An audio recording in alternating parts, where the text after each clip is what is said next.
दोस्तों, स्वागत है आप सभी का अपना चैनल अंकिता दीदी टीचिंग। तो आज हम पढ़ने वाले हैं प्रेजेंट टेंस। तो प्रेजेंट टेंस मीन्स होता है वर्तमान काल, ऐसा काल जो अभी चल रहा है, ठीक है, उसको क्या बोलते हैं? प्रेजेंट टेंस बोलते हैं। तो प्रेजेंट टेंस का 4 भाग होता है, ठीक है। कितने भाग होता है? 4 भाग होता है। तो उसका पहला भाग होता है प्रेजेंट सिंपल, ठीक है। प्रेजेंट टेंस का पहला भाग क्या होता है? प्रेजेंट सिंपल, जो क्या करता है? हमारी आदतों को बताता है ना, कि हमारी आदतें क्या है। तो प्रेजेंट सिंपल का पहचान होता है ता हूँ, ती हूँ, ते हो या ता है। मतलब किसी भी वाक्य के लास्ट में ता हूँ, ती हूँ, ते हो या ता है तो कौन सा टेंस होता है? प्रेजेंट सिंपल होता है। जैसे कि वह स्कूल जाती है तो लास्ट में क्या आ रहा है? ती है आ रहा है, ठीक है। वे पूजा करते हैं तो लास्ट में क्या आ जा रहा है? ते है आ जा रहा है ना। तो कौन सा टेंस हो गया? प्रेजेंट सिंपल, है ना। जैसे कि मैं पढ़ाती हूँ, ठीक है, क्या बोल रही हूँ? मैं पढ़ाती हूँ तो लास्ट में क्या आ रहा है? ती हूँ आ रहा है। तो ये भी क्या हो गया? हमारा प्रेजेंट सिंपल हो गया, ठीक है। तो ता हूँ, ती हूँ, ते हूँ किसका पहचान है? प्रेजेंट सिंपल टेंस का पहचान है, ठीक है। तो प्रेजेंट सिंपल का जो अफर्मेटिव सेंटेंस है, नेगेटिव है और इंट्रोनेगेटिव सेंटेंस है, ठीक है। तो उसका वीडियो मैंने पहले ही बना चुका है। तो आज हम लोग कौन से सेंटेंस के बारे में पढ़ने वाले हैं? इंट्रोनेगेटिव सेंटेंस के बारे में पढ़ने वाले हैं, ठीक है। तो मैं जितने भी पिछले वीडियो है उनका सभी का लिंक डिस्क्रिप्शन में डाल दूंगी इस वाले वीडियो का, तो आप सब उस वीडियो को देख सकते हो और मैं प्ले लिस्ट भी बना दूंगी, ठीक है, सभी वीडियो का। तो देखते हैं इंट्रोनेगेटिव सेंटेंस। तो इंट्रोनेगेटिव सेंटेंस मीन्स क्या होता है पता है? हिंदी में प्रश्नवाचक नकारात्मक वाक्य होता है, ठीक है। अब प्रश्नवाचक नकारात्मक वाक्य क्या होता है? प्रश्नवाचक मीन्स ऐसा वाक्य जिसके द्वारा क्या पूछा जाता है? प्रश्न पूछा जाता है। तो क्या होता है? हमारा प्रश्नवाचक वाक्य होता है, ठीक है। लेकिन प्रश्न तो पूछा जाएगा, उसके साथ में ही साथ कौन सा शब्द जुड़ जाएगा? नहीं भी जुड़ जाएगा, ठीक है। मतलब प्रश्न पूछेंगे तो क्या आएगा? क्या तुम स्कूल जाते हो, ठीक है, क्या तुम स्कूल जाते हो बोल रही हूँ तो क्या आ रहा है? क्या शब्द आ रहा है? मतलब प्रश्नवाचक है। लेकिन मैं ऐसे पूछ रहा हूँ क्या तुम स्कूल नहीं जाते हो, तो क्या और नहीं दोनों आ रहे हैं ना। क्या तुम स्कूल नहीं जाते हो तो क्या और नहीं दोनों शब्द आ गया। मतलब वो कौन सा वाक्य हो गया? हमारा प्रश्नवाचक नकारात्मक वाक्य हो गया, ठीक है। मतलब ऐसा वाक्य जिसमें क्या और नहीं शब्द दोनों आता है वो क्या होता है? हमारा प्रश्नवाचक नकारात्मक वाक्य होता है, ठीक है। तो प्रश्नवाचक नकारात्मक वाक्य का सूत्र क्या होता है? सबसे पहले हेल्पिंग वर्ब आता है, ठीक है। हमेशा याद रखना जो इंट्रोनेगेटिव होता है या इंट्रोगेटिव सेंटेंस होता है तो उसमें जो हेल्पिंग वर्ब होता है, ठीक है, हेल्पिंग वर्ब क्या होता है? जो हमको ये बताता है कि हमारा कौन सा टेंस है। जैसे कि आप प्रेजेंट सिंपल को हिंदी में तो पहचान लोगे, ता हूँ, ती हूँ, ते हो देखकर क्या पहचान लोगे कि प्रेजेंट सिंपल है। लेकिन आप इंग्लिश में कैसे पहचानोगे प्रेजेंट सिंपल है करके? तो ये डू और डस क्या होता है जी? डू और डस ये क्या है? हमारे प्रेजेंट सिंपल के हेल्पिंग वर्ब है। और इसी को देखकर आप क्या पहचान पाओगे कि ये प्रेजेंट सिंपल है। इंग्लिश हिंदी में तो इससे पहचान लेंगे ता होती हूँ, लेकिन इंग्लिश में कैसे पहचानेंगे? जब भी आपको डू या डस दिखे, क्या दिखे? डू या डस दिखे, तो आपका कौन सा टेंस होता है? वो प्रेजेंट सिंपल होता है। मतलब हेल्पिंग वर्ब का मतलब होता है जो हमको टेंस पहचान करने में मदद करता है, वो क्या होता है? हमारा हेल्पिंग वर्ब होता है, ठीक है। फिर दूसरा क्या होता है? सब्जेक्ट। सब्जेक्ट मीन्स क्या होता है? कर्ता, जो किसी भी कार्य को कर सकता है। जैसे कि मैं, तुम, हम, वे, वह, है ना, या फिर कोई भी नाम, ये हमारा क्या है? सब्जेक्ट है ना। तो सब्जेक्ट क्या करता है? कोई भी कार्य को कर सकता है। और हमारे दुनिया में केवल 8 ही सब्जेक्ट होते हैं, ठीक है। और फिर उसके बाद क्या आता है? नॉट। अब नकारात्मक है, क्या है जी? नकारात्मक। तो नकारात्मक को कौन बताएगा? नहीं बताएगा। तो हमेशा इंट्रोनेगेटिव में सब्जेक्ट के बाद क्या लग जाएगा? नॉट लग जाएगा, ठीक है। फिर उसके बाद आता है वर्ब। वर्ब मीन्स क्या होता है? क्रिया, ठीक है। हमारे कुछ भी कार्य को क्या बोलते हैं? वर्ब बोलते हैं, ठीक है। तो वर्ब का कितना रूप होता है? 6 रूप होता है, ठीक है। तो जो प्रेजेंट सिंपल का इंट्रोगेटिव सेंटेंस है या इंट्रोनेगेटिव है, मतलब प्रेजेंट सिंपल में वर्ब का कौन सा फॉर्म लगता है? फर्स्ट फॉर्म लगता है, ठीक है।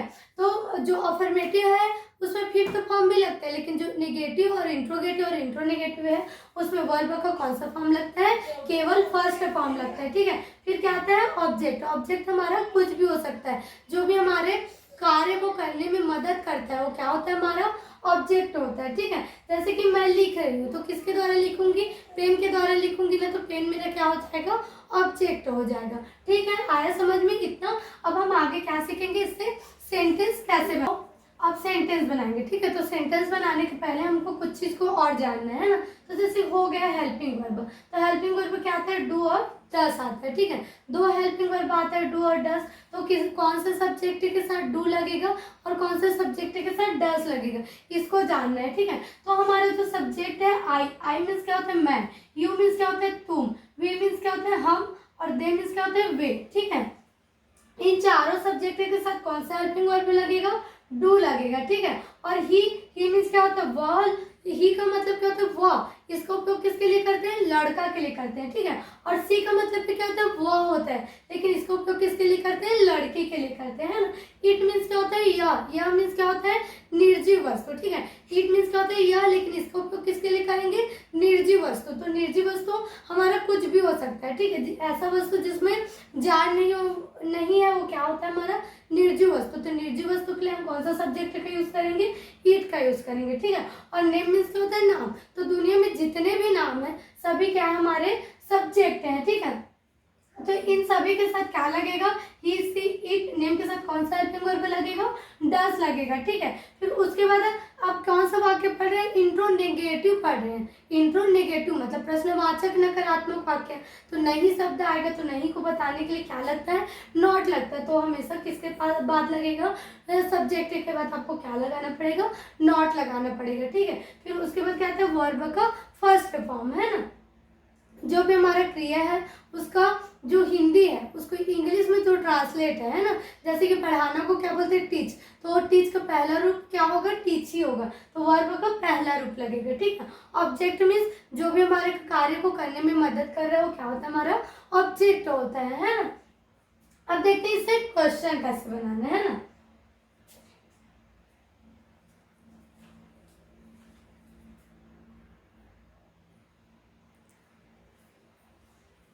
तो पहला सेंटेंस देखते हैं, क्या तुम खाना नहीं पकाती हो, ठीक है।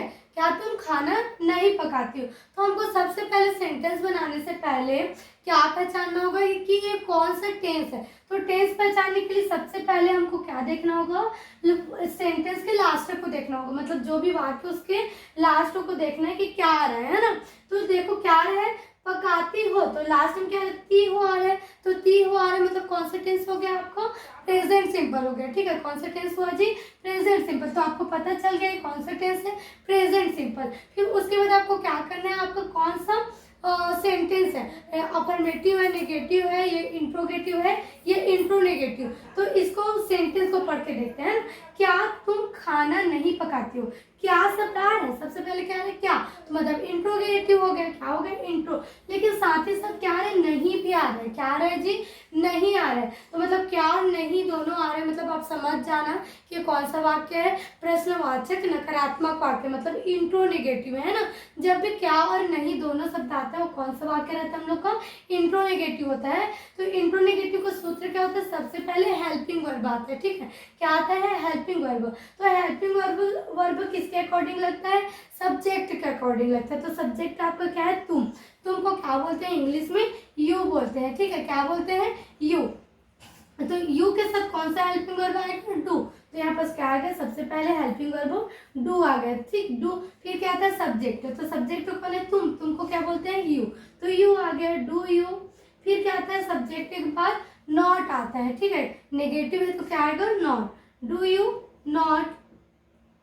फिर क्या आता है, वर्ब आता है, क्या आता है जी, वर्ब। तो वर्ब मीन्स क्या होता है, क्रिया। तो क्रिया कौन है, क्या तुम खाना नहीं पकाती हो।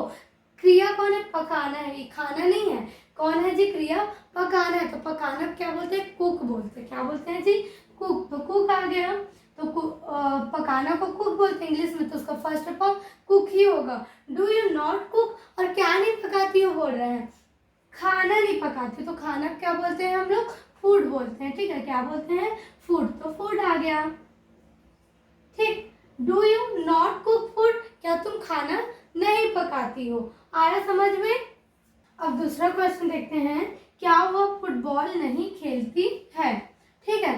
क्या बोल रहे हैं, क्या वह फुटबॉल नहीं खेलती है। तो लास्ट में क्या आ रहा है, ती है आ रहा है, मतलब प्रेजेंट सिंपल, और क्या और नहीं दोनों शब्द आ रहे हैं, मतलब इंट्रोनेगेटिव। ठीक है, तो इंट्रोनेगेटिव में सबसे पहले क्या आता है, हेल्पिंग वर्ब आता है ना।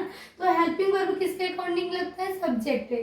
तो सब्जेक्ट क्या है, वह। ठीक है, क्या है, वह। तो वह लड़का को भी बोलते हैं और लड़की को भी बोलते हैं। ठीक है, तो कैसे पता चलेगा कि लड़का है कि लड़की है। तो यहाँ पर देखो ती है, क्या है, ती है, क्या वह फुटबॉल खेलती है, तो जरूर लड़की होगी।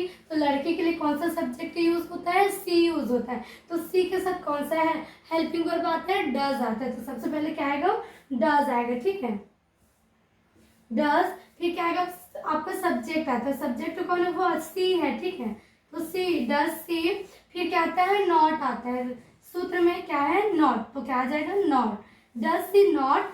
और फिर वर्ब आता है, तो वर्ब कौन है जी, इसमें क्रिया कौन है, खेलना।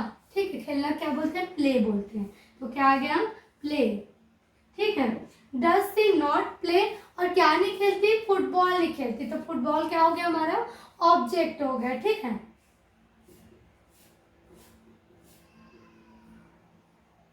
Football, does she not play football, क्या हुआ, क्रिकेट नहीं खेलती। ठीक है, आया समझ में। तो ये था हमारा प्रेजेंट सिंपल का इंट्रोनेगेटिव सेंटेंस। तो आज हमारा जो प्रेजेंट सिंपल टेंस है वो पूरा कंप्लीट होता है। ठीक है, अब नेक्स्ट वीडियो में हम प्रेजेंट कंटिन्यूअस के बारे में पढ़ेंगे। ठीक है, तो अगर वीडियो पसंद आए तो वीडियो को लाइक कीजिएगा और चैनल को सब्सक्राइब कीजिएगा। ठीक है, और अपने दोस्तों में शेयर भी कीजिएगा।